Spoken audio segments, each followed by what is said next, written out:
The news hit like a thunderclap, straight up savage. Across the rock world, Ace Frehley, the legendary spaceman of Kiss, was gone.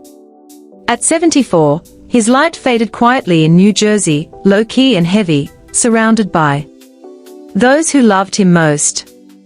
Within hours, tributes flooded every corner of the internet, non-stop. From lifelong fans to fellow musicians, the world stopped to honor the man whose guitar once sounded like fire from another galaxy, pure cosmic heat. According to Associated Press, Ace Frehley, Kiss's original lead guitarist and founding member, passed away at age 74 after suffering complications from a fall in his home studio in New Jersey. The report confirmed that he died peacefully on October 16, 2025, surrounded by family, a factual cornerstone that shaped how the world learned of his passing. But amid the wave of mourning, one voice stood apart: Gene Simmons. Known for his armor of confidence and businesslike calm, Gene's public statement was stripped of both, no filter. "I lost more than a bandmate," he wrote. "I lost a brother." It wasn't the kind of thing fans expected from the demon of Kiss. For the first time in decades, his words trembled with raw truth, regret, love, and the kind of honesty that can only surface when time runs out. Stay with us, because what Gene revealed next would change how fans see Kiss forever. Gene's breaking point. When Gene Simmons finally spoke, the world stopped scrolling, dead stop. His post spread faster than any Kiss single ever had. The words were simple, but they hit harder than a guitar riff, no cap: "I lost more than a bandmate. I lost a brother." For decades, fans had seen Gene as the unshakable frontman, the businessman, the strategist, the demon who never blinked. But this time, the mask slipped. His message wasn't polished, and it wasn't planned. It was raw, written by a man confronting a lifetime of memories and mistakes, straight from the heart. According to People, both Gene Simmons and Paul Stanley released heartfelt tributes calling Ace Frehley an irreplaceable rock soldier. Their joint statement emphasized not just loss, but gratitude. A reminder that behind all the theatrics, these were men who had built a brotherhood. Through decades of triumphs and turmoil, blood, sweat, and riffs. Gene admitted that his relationship with Ace had always been complicated, 5 decades of friendship tangled with ego, pride, and creative fire. But in that statement, all of it dissolved. He didn't talk about money or fame. He talked about laughter, about late nights on tour buses, about the kind of connection that only two kids who built something from nothing could ever understand. For many fans, it felt like witnessing Gene Simmons as he truly was, not the performer, but the person. That moment broke through the mythology surrounding Kiss. It wasn't about fire or makeup anymore. It was about humanity, and the quiet pain that comes when words of reconciliation come too late. But what few fans knew was that Gene and Ace had reconnected before the tragedy, and those final conversations revealed something truly unexpected. The unseen reunion. What fans didn't realize was that Gene Simmons and Ace Frehley had quietly rebuilt their friendship long before the world knew tragedy was coming. Away from cameras, away from managers and media spin, the two men who once couldn't share a stage had begun to share something far more meaningful: forgiveness, real talk. In the days following Ace's passing, tributes poured in from every corner of the music world, but none resonated more deeply than Gene's. As reported by Rolling Stone, Gene Simmons honored his late bandmate with words that stunned even longtime fans: "Our hearts are broken. No one can touch Ace's legacy." Coming From a man famous for his control and confidence, it was a moment of unguarded emotion that revealed how deeply Ace's loss cut. Behind the scenes, friends said Gene had reached out to Ace in recent months, reconnecting after years of distance. Texts were exchanged, memories revisited, and for the first time in decades, their conversations were about life rather than business. Some talks shouldn't wait, Gene later reflected. For a pair whose friendship had once been tested by fame, those small gestures meant everything. It wasn't about reliving the past, it was about finding peace in the present. And when Gene spoke publicly after Ace's death, fans saw something they never expected: the demon without his armor, stripped bare. But what Gene revealed next, a secret he had buried for more than 40 years, would leave even the most devoted Kiss fans speechless. The secret Gene kept for 40 years. When Gene Simmons opened up about his bond with Ace Frehley, fans assumed they had heard it all. But then came the revelation no one expected, one that rewrote everything fans thought they knew about Kiss's history. For the first time in 40 years, Gene admitted that when Ace decided to leave the band back in 1982, he didn't respond like the cold businessman people imagined. He begged him to stay. "I put on a tough face because that's what the band needed," Gene confessed. "But privately, I was devastated. I told him we could change things if it meant keeping us together." Those words exposed the truth behind the myth. The man who once seemed made of armor was, in that moment, just a brother trying to hold on, hurting bad. He spoke about sleepless nights, wondering if he could have done more. About the guilt that haunted him for decades. Fans had always assumed Gene's drive for success outweighed everything else, but here he was, revealing the side of himself few ever saw. The side that valued friendship over fame. Music journalists described his statement as the most vulnerable confession ever made by a rock legend. For many, it wasn't just about a band anymore. It was about regret, forgiveness, and the realization that even legends aren't immune to heartbreak. Stay tuned, because Gene wasn't done revealing the truth. What he said next about Ace's place in Kiss's legacy would redefine the band's entire story. Quick pause: if you're enjoying this story, hit like, it helps more fans find it. Stay tuned, because what's next will change how you see Gene Simmons. The soul of Kiss. For years, Kiss was defined by fire, makeup, and spectacle. But when Gene Simmons started talking about Ace Frehley, it suddenly became obvious that underneath all the fire, makeup, and over-the-top personas, there was something way deeper, something real, something human. Ace wasn't just our lead guitarist, Gene said. He was the soul of Kiss in those early years. That line straight up shocked fans. Coming from the guy who built his whole image around control, discipline, and dominance, hearing Gene call Ace the band's spiritual center felt almost poetic, like damn. He went on to remember how Ace's laugh could flip the whole vibe in a room, how his wild, unpredictable energy powered the creative chaos that made Kiss unforgettable in the first place. Gene even confessed that during their reunion tour, he'd sometimes stand offstage just watching Ace play, not judging, not critiquing, just soaking it in like a fan. Those rare, honest moments peeled away decades of rock star myth. All of a sudden, it wasn't about money or fame anymore, it was about friendship. Ace wasn't just a musician, he was the heartbeat that made Kiss feel alive. Even Paul Stanley, famous for his perfectionist streak, once said Ace's playing had a rawness you just couldn't fake or copy.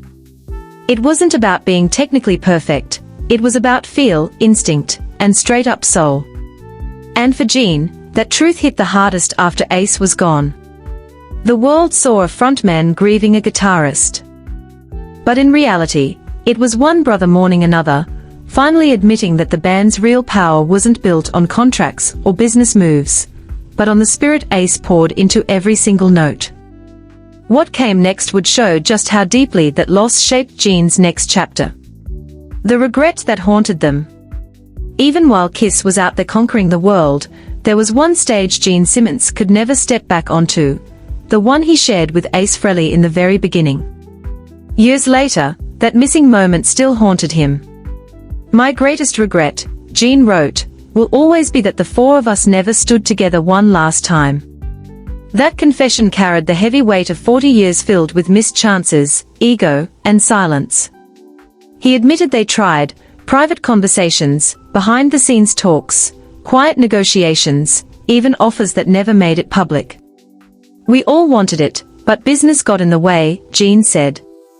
To fans, it sounded almost like a funeral speech for something that never got to happen. No matter how many explosive farewell tours there were, that dream stayed unfinished, the original four, side by side, one last encore under the same spotlight.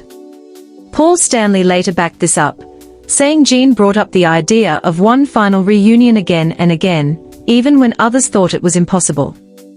He wanted closure, Paul said quietly in an interview. Not for headlines, but for peace.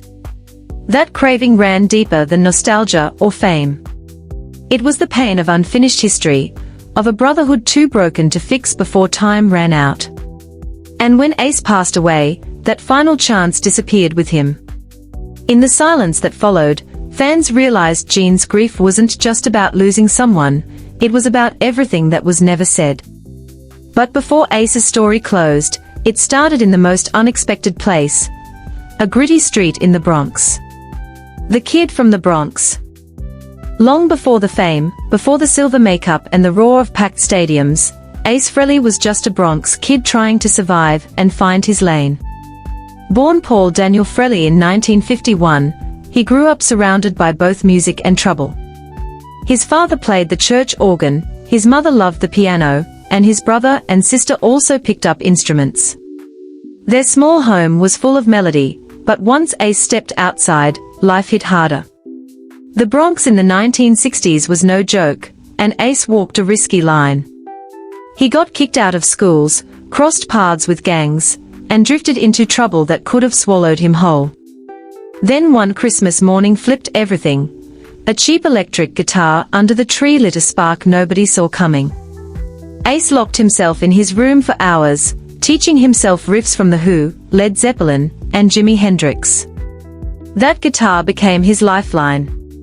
It pulled him out of chaos and gave him a reason to keep pushing forward. People started calling him Ace, the guy who could win anyone over, the one who always delivered. What began as a nickname turned into his identity, one that would later echo through arenas worldwide. By his early 20s, Ace was grinding it out in dive bars, chasing gigs, when he spotted a tiny ad in the Village Voice, lead guitarist wanted. Flash and ability. That one sentence sent him straight toward destiny, and into the band that would make him immortal. What happened next would change rock history forever. Stardom and self-destruction. When Ace Frehley walked into that audition in 1973, nobody expected a dude in mismatched sneakers to flip rock music on its head. But the second he plugged in, the room froze. His solo was raw, electric, and out of control, exactly what Gene Simmons and Paul Stanley were hunting for. Within a week, Ace became the final piece of Kiss, the band about to set the world on fire. As the spaceman, Ace morphed from a quiet Bronx dreamer into a full-blown rock legend. The silver makeup, the guitar that smoked and shot sparks, the fearless way he owned the stage, it was pure magic. Fans didn't just listen to Kiss, they felt it. And right at the center of that madness was Ace's sound, unpredictable, emotional, and alive. But behind the lights and screams, the grind was brutal. Fame hit fast, and exhaustion came with it. Non-stop tours, studio sessions, interviews, the machine never slowed down. The freedom Ace once found in music started feeling like a prison. By 1982, the cracks were impossible to ignore. The drinking, the missed shows, the tension, it all blew up at once. When Ace finally left, fans thought it was anger. Later, Gene told the real story, it was heartbreak. He was tired, Gene admitted. And we didn't listen. For Ace, leaving Kiss wasn't betrayal, it was survival. But for Gene, it kicked off decades of silence, regret, and wondering how things might have turned out if he'd just said the right words sooner. Still, even away from the band, Ace's light never went out. And before long, the impossible happened, the spaceman came back. Quick reminder, don't forget to smash that subscribe button and tap the bell, cause the next twist in this story is gonna seriously blow your mind. Redemption and reunion. By the mid-1990s, Ace Frehley's name had straight up become legendary, the missing spark in Kiss's legacy that fans just couldn't stop craving. After years of being apart, whispers and rumors started flying that the original four might finally reunite. And then, in 1995, the unthinkable actually happened. Kiss announced a full reunion tour, and Ace slipped right back into those silver boots that made him immortal. When the lights dropped on opening night, and the four original members walked out together in full makeup, the roar was unreal. Fans were crying. Critics straight up called it a resurrection. For Gene Simmons, seeing Ace step back onto that stage wasn't just a nostalgia trip, it was redemption. It felt right, Gene later said. Like we'd finally come home. For a few bright, golden years, the brotherhood looked whole again. They toured the globe, packed stadiums, and reminded everyone why they fell in love with Kiss in the first place. Gene and Ace traded smiles, cracked jokes, and fell back into old routines, like time had somehow folded in on itself. But underneath all the cheers, those familiar tensions slowly crept back, old scars that success could never fully heal. Ace, always the free spirit, butted heads with the rigid structure that had once defined Kiss. And Gene, the master planner, struggled to juggle friendship with business. By 2002, Ace left the band again, this time quietly, no drama, no bad blood. It wasn't an angry goodbye, it was acceptance. Even after Ace stepped away, Gene spoke about him with surprising warmth. "We're brothers," he said. "Sometimes we fight. Sometimes we drift. But blood or not, that bond never really goes away." No one knew it then, but that second farewell would be their last. The spaceman's final chapter. Even in his 70s, Ace Frehley's fire never faded. After leaving Kiss for the final time, he kept creating, recording, and touring with the same raw energy that made fans fall for him in the first place. In early 2024, he dropped his final studio album, 10,000 Volts, a record that reminded everyone why he was still seen as one of rock's most innovative guitarists. The riffs were electric, the soul still there, Ace was still the spaceman, no doubt about it. But just months later, tragedy hit hard. In late September 2025, Ace suffered what looked like a small fall in his home studio. He told fans he was okay, promising he'd be back on stage soon. Behind the scenes, though, things took a dark turn. His condition got worse. Doctors found a serious brain injury, and within weeks, the man who once lit up arenas with thunderous solos was gone. On October 16, 2025, surrounded by family, Ace Frehley took his final bow. The world mourned. Tributes flooded in from everywhere, from Paul Stanley, who called him irreplaceable, to Peter Criss, who wrote, "My brother Ace has gone home." Fans gathered outside concert halls, lighting candles under murals of the silver-faced guitarist who made them believe in rock magic. Gene Simmons, completely broken by the loss, stayed in close contact with Ace's family, quietly helping with arrangements and promising to protect his legacy. Ace's story had ended, but what came next proved that legends never really disappear.